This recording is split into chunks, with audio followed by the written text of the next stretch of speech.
Hello बच्चों। आज जिस टॉपिक के बारे में हम लोग बात करने वाले हैं उसका नाम है परमाणु। परमाणु किसी तत्व का वह भाग जिसे और ज़्यादा नहीं तोड़ा जा सकता, मतलब जिसके फर्दर और ज़्यादा टुकड़े नहीं किए जाते, उसको हम कहते हैं बेटा परमाणु। जैसे मैंने यहाँ पर आपको उदाहरण दिया है हाइड्रोजन, हीलियम, सोडियम, कैल्शियम, और भी बहुत सारे हैं। जैसे आपके पास कार्बन है, नाइट्रोजन है, बहुत सारे हमारे पास ऐसे तत्व हैं जिनको हम फर्दर और ज़्यादा टुकड़ों में नहीं तोड़ सकते, उन्हें हम परमाणु कहते हैं। ठीक है बेटा। अब हम बात कर रहे हैं अणुओं की। दो या दो से अधिक परमाणु मिलकर क्या बनाते हैं बच्चे? अणु बनाते हैं। परमाणु हमारे वो तत्व होते हैं जिनको हम तोड़ नहीं सकते, लेकिन दो या दो से अधिक परमाणु जब मिल जाते हैं तो वो एक अणु का निर्माण करते हैं। ठीक है। जैसे मैंने यहाँ पर एग्जाम्पल लिया है H2O2, H2O, और भी बहुत सारे हैं। जैसे आप H2 को देखेंगे तो यहाँ पर दो हाइड्रोजन है। अगर आप ऑक्सीजन को देखेंगे तो बेटा मिनिमम यहाँ पर देखो, हमें चाहिए दो या दो से अधिक, तो यहाँ दो हैं, दो ऑक्सीजन। यहाँ H2O है, मतलब दो हाइड्रोजन है और एक यहाँ पर ऑक्सीजन है। ठीक है बेटा। तो अणु जो होते हैं या तो वो एक जैसे परमाणुओं से निर्मित होते हैं या अलग अलग परमाणुओं से निर्मित होते हैं। पहले हम बात कर रहे हैं एक तरह से निर्मित परमाणुओं की। एक तरह से निर्मित परमाणु वो परमाणु होते हैं बेटा जिनके दोनों के दोनों, जितना भी पूरा परमाणु है वो एक ही जैसे परमाणुओं से मिलकर बना हुआ है। जैसे यहाँ पर मैंने एग्जाम्पल लिया H2O2 N2। अब दूसरे हमारे पास अणु होते हैं जो भिन्न भिन्न प्रकार के जो परमाणु हैं उनसे निर्मित होते हैं। जैसे H2O, CO2, NaCl। अगर मैं H2O की बात करूँ तो यहाँ पर दो हाइड्रोजन है और एक ऑक्सीजन है। अगर आप CO2 की बात करेंगे तो बेटा एक कार्बन है और दो ऑक्सीजन है। ऐसे ही NaCl की बात करेंगे तो एक सोडियम है और एक आपके पास क्लोरीन है। ठीक है। अब हम बात कर रहे हैं परमाणुता की। जैसे परमाणुता का मतलब होता है बच्चे कि किसी यौगिक के बनने में कितने परमाणुओं की भागीदारी है, उसको हम कहते हैं परमाणुता। क्या कहते हैं? परमाणुता। जैसे मैंने यहाँ एग्जाम्पल ले रही हूँ बेटा H2O। आपको ये पता लगाना है कि यहाँ कितने परमाणुओं ने मिलकर H2O की फॉर्मेशन की है, कि H2O को यहाँ पर बनाया है। मैंने कहा H2O, H के पैर में 2 है, इसका मतलब H की संख्या कितनी हो गई? 2। ऑक्सीजन है, ऑक्सीजन के पास कुछ भी नहीं लिखा है, इसका मतलब जो ऑक्सीजन है उसकी संख्या हमारे पास कितनी हो गई? 1 हो गई। आप इनको जोड़ो, 2 + 1 कितना हो गया बच्चे? 3। इसका मतलब जो H2O है उसकी परमाणुता हो गई आपके पास कितनी? 3। जैसे H2SO4 है तो यहाँ पर कौन कौन है पहले देखते हैं। हाइड्रोजन है, सल्फर है और ऑक्सीजन है। SO4 में बेटा ये एक यूनिट नहीं है, S अलग है, वो O4 है। ठीक है। H2 है तो दो हाइड्रोजन, सल्फर के पास कुछ नहीं है तो एक, और ऑक्सीजन है, ऑक्सीजन के पैर में 4 लगा है तो यहाँ पे 4 ऑक्सीजन। ठीक है। इनको जोड़ो, 4 + 1 5, 5 + 2 7 हो गया। इसका मतलब जो H2SO4 है उसकी परमाणुता हमारे पास कितनी निकल गई? 7। इसी प्रकार से आप हर अणु की परमाणुता निकाल सकते हैं। परमाणुता मतलब कितने परमाणुओं ने मिलकर उस यौगिक को बनाया है। जैसे मैं एक और एग्जांपल ले लेती हूँ बेटा, यहाँ पे कैल्शियम हाइड्रोक्साइड का एग्जांपल लेते हैं। तो ये कैल्शियम है, यहाँ पर ऑक्सीजन है और हाइड्रोजन है। कैल्शियम के साथ कुछ नहीं है तो 1। अब ये जो ब्रैकेट के अंदर है इसके बाहर 2 लगा है, इसका मतलब ये जो 2 है वो ऑक्सीजन के साथ भी है और वो हाइड्रोजन के साथ भी है। तो यहाँ पर 2 ऑक्सीजन हो गए और 2 हाइड्रोजन। फिर आप इनको जोड़ दो, 2 + 2 4, 4 + 1 5। इसका मतलब 5 यहाँ पर परमाणुओं ने मिलकर एक परमाणु इसको यौगिक को बनाया है। ठीक है। चलिए आगे हम बात कर रहे हैं बेटा परमाणुता की। और भी मैंने यहाँ पर एग्जाम्पल्स लिए हैं। जैसे Na2SO4 का लिया है, सोडियम Na2SO4 है, सोडियम है, सल्फर है और ऑक्सीजन है। तो Na की संख्या 2, सल्फर 1 और 4 यहाँ पर क्या है? ऑक्सीजन है। अगर आप इनको जोड़ोगे तो 2 + 1 3, 3 + 4 7। इसका मतलब जो Na2SO4 है उसकी परमाणुता भी यहाँ पर कितनी होगी बच्चे? 7 हो गई। अब धीरे धीरे जैसे जैसे हम आगे बढ़ेंगे तो आपको ये पता चलेगा बेटा कि हमारे पास जो हमें तत्व पढ़ने हैं वो 20 संख्या है। उनकी कितनी संख्या है? 20 है। ये बात हम पहले भी कर चुके हैं कि हमारे पास 20 तत्व हैं, परमाणु हैं, जिनकी हमें स्टडी करनी है। इन परमाणुओं के सामने मैंने इनके सिंबल लिखे और उनके सामने इनकी परमाणु संख्या लिखी है और इधर इनका द्रव्यमान लिखा हुआ है। ठीक है बेटा। जैसे हाइड्रोजन की परमाणु संख्या 1 है और द्रव्यमान कितना है? 1। हीलियम 2, द्रव्यमान 4। लिथियम 3 है, उसकी द्रव्यमान की संख्या 7 है। इस प्रकार से मैंने हर एक परमाणु की क्या लिखी है, यहाँ पर उनकी परमाणु संख्या लिखी है, यहाँ उनके द्रव्यमान लिखी है। ऐसे ही ये परमाणु है, ये इनकी परमाणु की संख्या है, ठीक है, और ये इनका द्रव्यमान है। इसी प्रकार से मैंने इनके लिए भी लिखा है, ठीक है बेटा। तो इनसे इनका लिखने का मेरा तात्पर्य ये है कि यहाँ पर जो परमाणु संख्या है वो आपको लगभग 3 चीज़ों के बारे में बता के जाती है। जैसे मैंने कहा कार्बन, तो ये कार्बन की संख्या आपको बता रही है बेटा कि इसके पास कितने इलेक्ट्रॉन हैं, ठीक है, कितने प्रोटॉन हैं इसके पास और कितने आप इसके पास न्यूट्रॉन हैं। अगर मैंने 6 बोला है तो इसके पास 6 इलेक्ट्रॉन्स हैं बच्चे, 6 प्रोटॉन्स हैं और लगभग 6 ही इसके पास न्यूट्रॉन होते हैं। कई बार न्यूट्रॉन की संख्या एक आध नंबर ऊपर हो जाती है, उनकी उसकी वजह से ही इनके जो द्रव्यमान है बेटा, उनकी जो संख्या है वो बदल जाती है, ठीक है। क्योंकि द्रव्यमान हमारे पास होता है, जो परमाणु संख्या होती है, पहले अगर मैं परमाणु संख्या को डिफाइन करूं तो परमाणु जो संख्या होती है बेटा वो होती है कि किसी भी परमाणु संख्या का मतलब किसी भी परमाणु के पास कितने प्रोटॉन्स हैं या कितने इलेक्ट्रॉन्स हैं। देखो बच्चे, E- का मतलब होता है इलेक्ट्रॉन, E- का मतलब होता है इलेक्ट्रॉन और P+ का मतलब होता है प्रोटॉन। और अगर सिर्फ स्मॉल, ये सब मैंने स्मॉल में लिखा है, स्मॉल e, स्मॉल p और स्मॉल n का मतलब होता है न्यूट्रॉन, ठीक है बच्चे। इलेक्ट्रॉन, प्रोटॉन और न्यूट्रॉन। परमाणु संख्या को हम डिफाइन करें, परमाणु संख्या का मतलब होता है किसी परमाणु के पास कितने प्रोटॉन्स या कितने इलेक्ट्रॉन्स है। आपको प्रोटॉन्स या इलेक्ट्रॉन्स की संख्या पता चल जाती है तो आप इजीली बता सकते हो कि उसकी परमाणु संख्या कितनी है, क्योंकि जितने इलेक्ट्रॉन या प्रोटॉन है उतनी ही उसकी परमाणु संख्या होती है। अगर मैं द्रव्यमान की बात करूँ तो द्रव्यमान होता है बच्चे प्रोटॉन्स प्लस न्यूट्रॉन्स की संख्या, मतलब किसी परमाणु के पास कितने प्रोटॉन्स हैं और कितने न्यूट्रॉन्स हैं, उनको जोड़ दे तो हमारे पास क्या निकल जाएगा, हमारे पास निकल जाएगा बच्चे द्रव्यमान, ठीक है। तो ये द्रव्यमान वैसे ही निकला हुआ, जैसे अगर मैं यहाँ 12 मैंने कहा 6 प्रोटॉन 6 इलेक्ट्रॉन 6 न्यूट्रॉन है, तो आप देखो प्रोटॉन्स प्लस न्यूट्रॉन्स की संख्या को आप जोड़ो तो यू विल गेट 6 + 6 कितना हो गया बेटा 12। ऐसे ही अगर मैं नाइट्रोजन की बात करूँ तो यहाँ पर भी 7 इलेक्ट्रॉन 7 प्रोटॉन और 7 न्यूट्रॉन है। अगर मैं यहाँ देखूँ तो देखो 7 प्रोटॉन है और 7 न्यूट्रॉन, तो आपके पास निकल गया 14। इसका मतलब लगभग क्या होता है, जो द्रव्यमान वो उनकी परमाणु संख्या के डबल या डबल से एक आध ऊपर नीचे होता है। जैसे अगर मैं लिथियम की बात करूँ तो लिथियम का नंबर 3 है, इसके पास नंबर से आपको पता चला कि 3 इलेक्ट्रॉन्स हैं और 3 प्रोटॉन्स हैं, लेकिन इसके पास 4 न्यूट्रॉन होते हैं। इसी वजह से इसकी जो परमाणु संख्या है वो 3 + 4 होके कितनी हो जाती है बच्चे 7 हो जाती है, ठीक है। तो इस प्रकार से आप किसी भी परमाणु की संख्या से आप पता लगा सकते हैं कि उसका द्रव्यमान कितना है, और उससे आपको ये पता चल जाएगा बेटा कि उस परमाणु में कितने इलेक्ट्रॉन्स हैं, कितने प्रोटॉन्स हैं और कितने न्यूट्रॉन्स हैं, ठीक है बेटा। अब हम बात कर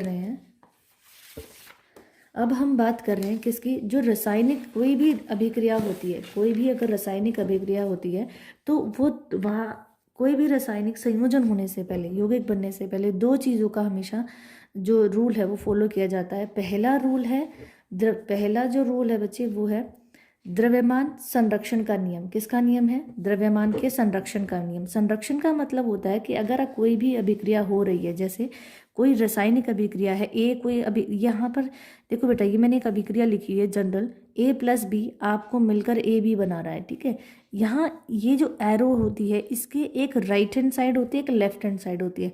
जो लेफ्ट हैंड साइड होती है हमेशा उस पर अभिकारक होता है, अभिकारक मतलब जो अभिक्रिया करेंगे, और इसके राइट हैंड साइड पे होता है उत्पाद, मतलब इन अभिकारकों ने जो अभिक्रिया करके जो चीज़ बनाई है उसको हम कहते हैं उत्पाद, ठीक है।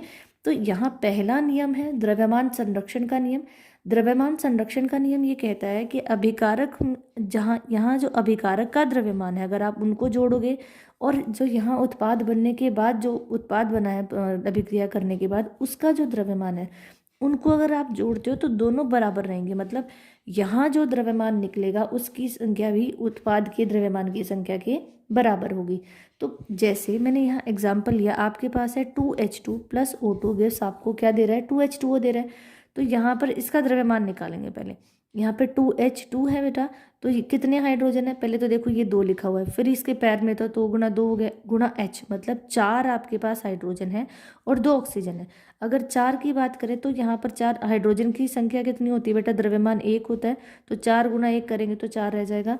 ऐसे 2 ऑक्सीजन है, ऑक्सीजन की जो हमारे पास द्रव्यमान है वो कितना होता है 16, तो 16 दूनी 32, यहाँ 32 लिखेंगे, 4 जमा 32 करोगे तो आपके पास आंसर कितना है बेटा 36 आया, 36 आया। ऐसे ही ये तो है अभिकारक आपके। अगर मैं उत्पाद की बात करूँ तो उत्पाद में हमारे पास क्या बना था, 2H2O बना था। तो 2H2O, इसका मतलब देखो बेटा, अगर किसी यौगिक के सामने 2 लगा है तो ये 2 हर एक परमाणु के साथ गुणा में है। अगर उसके पैर में लिखा है तो पर्टिकुलर उसी परमाणु के साथ है, लेकिन अगर ऐसे पूरे यौगिक के सामने लिखा है तो वो पूरे जो जितने भी परमाणुओं की भागीदारी है उनके साथ वो क्या हो रखा है, मल्टीप्लाई में है। तो ये जो 2 है वो इस H2 मतलब 2 दूनी 4, यहाँ पर 4 हाइड्रोजन है आपके पास और 2 ऑक्सीजन है। तो 4 हाइड्रोजन, हाइड्रोजन की परमाणु 1 होता है, तो 2 गुना 2 गुना 1 मतलब 4 हो गया। ऐसे ऑक्सीजन 16 है, तो 16 दूनी 32, 32 प्लस 4 करेंगे तो आपके पास आंसर निकल गया 36।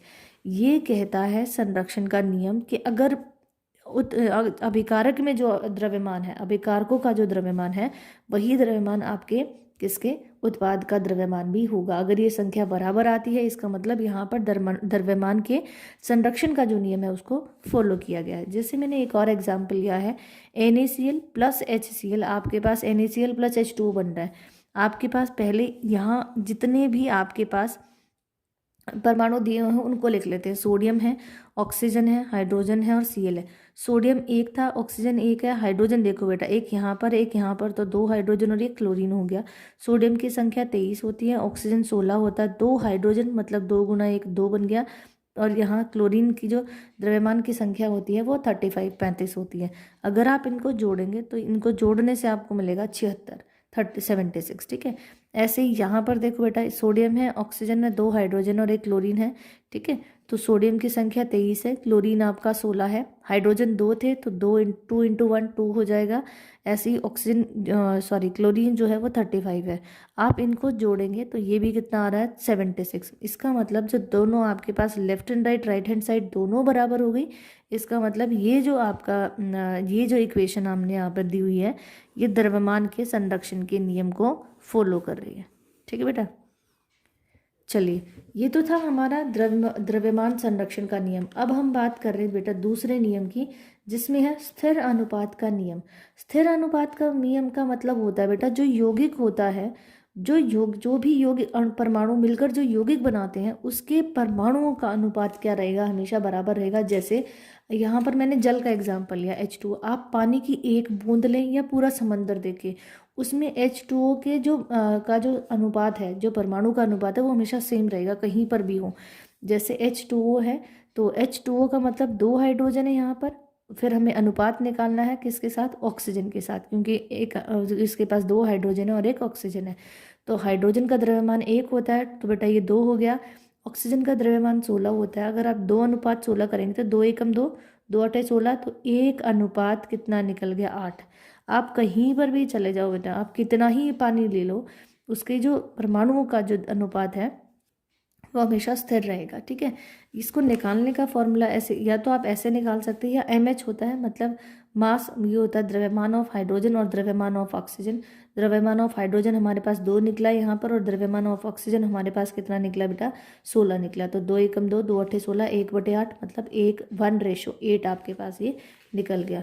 एक और एग्जाम्पल लेते हैं, जैसे मैंने अमोनिया NH3 का एग्जाम्पल लिया है। यहाँ पर नाइट्रोजन है और आपके पास क्या है बेटा 3 हाइड्रोजन है यहाँ पर। तो नाइट्रोजन, और हमें रेशो निकालना हाइड्रोजन के साथ, ये 3 संख्या है।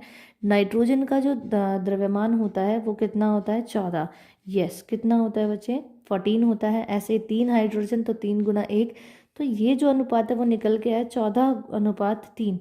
ये अनुपात भी हमेशा मतलब परमाणुओं का अनुपात है तो ये इतना ही रहेगा, चाहे कितना भी आप अमोनिया आप अपने पास रख लें, ठीक है। तो ये हमने बात की 2 नियमों की। पहला है द्रव्यमान का संरक्षण का नियम और दूसरा है बेटा स्थिर अनुपात का नियम, ठीक है। अब हम बात कर रहे हैं कि यहाँ पर क्वेश्चन कैसे पूछा जाएगा आपसे पेपर में। अगर हम बात करें कि द्रव्यमान के संरक्षण के नियम से या आपसे जो स्थिर अनुपात है उससे क्वेश्चन कैसे पूछा जाएगा। तो पहला प्रश्न मैं यहाँ पर कर रही हूँ। प्रश्न में आपको दिया है एक अभिक्रिया में 5.3 ग्राम Na2CO3 और 6.0 ग्राम इथेनॉइक अम्ल अभिक्रिया करते हैं। ये दोनों अभिक्रिया करके 2.2 ग्राम CO2, 8.2 ग्राम सोडियम एथेनॉइट और 0.9 ग्राम जल उत्पाद के रूप में बनाते हैं। मतलब सोडियम कार्बोनेट और इथेनॉइक अम्ल दोनों अभिक्रिया करके क्या बना रहे हैं, सोडियम इथेनॉइट CO2 मतलब कार्बन डाइऑक्साइड प्लस जल यहाँ पर निर्माण कर रहे हैं। आपको इस अभिक्रिया द्वारा दिखाइए कि यह परीक्षण द्रव्यमान संरक्षण के नियम को सिद्ध करता है। देखो बेटा, पूरी रिएक्शन आपके पास दी हुई है। सोडियम कार्बोनेट जमा इथेनॉइक अम्ल, ये दोनों के दोनों अभिकारक है। ये एरो है, एरो के लेफ्ट हैंड साइड में हमारे पास क्या होते हैं, अभिकारक होते हैं। राइट हैंड साइड में आपके पास उत्पाद होता है। तो ये दोनों अभिकारक मिलकर क्या बना रहे हैं, ये उत्पाद बना रहे हैं। ठीक है, यहाँ पर सोडियम कार्बोनेट है। सोडियम कार्बोनेट की हमारे पास द्रव्य दिया हुआ बेटा 5.3, तो मैंने 5.3 यहाँ पर ग्राम ले लिया है। इथेनॉइक अम्ल का हमें दिया 6.0, यहाँ 6.0 ग्राम लिया हमने। इन दोनों को जोड़ेंगे तो 11.3 हमारे पास ग्राम इसका जो द्रव्यमान है वो निकल के आया। यहाँ हमारे पास क्या है, उत्पाद है। उत्पाद में देखिए सोडियम इथेनॉइट का हमें दिया हुआ है कितना, 8.2 ग्राम दिया हुआ है बेटा। फिर कार्बन डाइऑक्साइड है, उसका हमें 2.2 दिया है, तो मैंने 2.2 लिखा है यहाँ पर। ठीक है, फिर आपके पास जल दिया है, जल का 0.9 है, तो यहाँ 0.9। हर एक के द्रव्यमान को मैंने लिखा और उसको जोड़ा, तो मैंने ये पाया कि मेरे जो यहाँ पर अभिकारक हैं और जो मेरे पास जो उत्पाद दिए हुए हैं, इन दोनों की संख्या बराबर है। मतलब इन दोनों के द्रव्यमान बराबर है। इसका मतलब ये द्रव्यमान के नियम को स्पष्ट कर रहा है कि द्रव्यमान संरक्षण का जो नियम है उसको ये फॉलो कर रहा है। ठीक है बेटा, एक और एग्जाम्पल लेते हैं। ये तो था द्रव्यमान के संरक्षण के नियम को फॉलो कर रहा है या नहीं। दूसरा एग्जाम्पल हम ले रहे हैं कि ये स्थिर अनुपात को फॉलो कर रहा है या नहीं कर रहा है। या स्थिर अनुपात हमें दिया हुआ है तो कैसे हम उससे उसका द्रव्यमान निकालेंगे। ठीक है, यदि जैसे प्रश्न है आपके पास, यदि हाइड्रोजन तथा ऑक्सीजन 1:8 के द्रव्यमान के अनुपातानुसार अभिक्रियत होकर जल का संचयन करते हैं, यदि यहाँ 3 ग्राम हाइड्रोजन गैस ली गई हो, तब ऑक्सीजन का कितना द्रव्यमान इस हाइड्रोजन गैस से अभिकृत हो जल संरक्षण करेगा। आपको द्रव्यमान निकालना है किसका, आपको ऑक्सीजन का द्रव्यमान निकालना है। ठीक है, तो आपके पास क्या है, द्रव्यमान ऑफ हाइड्रोजन हमें क्या दिया हुआ बेटा, अनुपात दिया हुआ है 1:8। हमें वैसे भी हमें भी पता है कि जल का 1:8 होता है। तो MH और MO जो मास मतलब द्रव्यमान ऑफ हाइड्रोजन 1 है और ऑक्सीजन का 8 है आपके पास। MH मास ऑफ जो गिवन है आपके पास वो दिया हुआ बेटा कितना, 3 ग्राम। हाइड्रोजन का जो गिवन मास है, गिवन द्रव्यमान है वो हमें दिया हुआ है 3 ग्राम।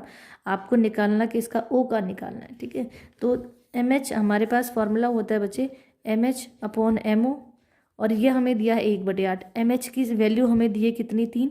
तो MH की जगह हम 3 रखेंगे, MO की जगह कुछ नहीं है तो MO को एज इट इज़ रखेंगे और ये 1/8। फिर इनकी क्रॉस मल्टीप्लाई कर देंगे।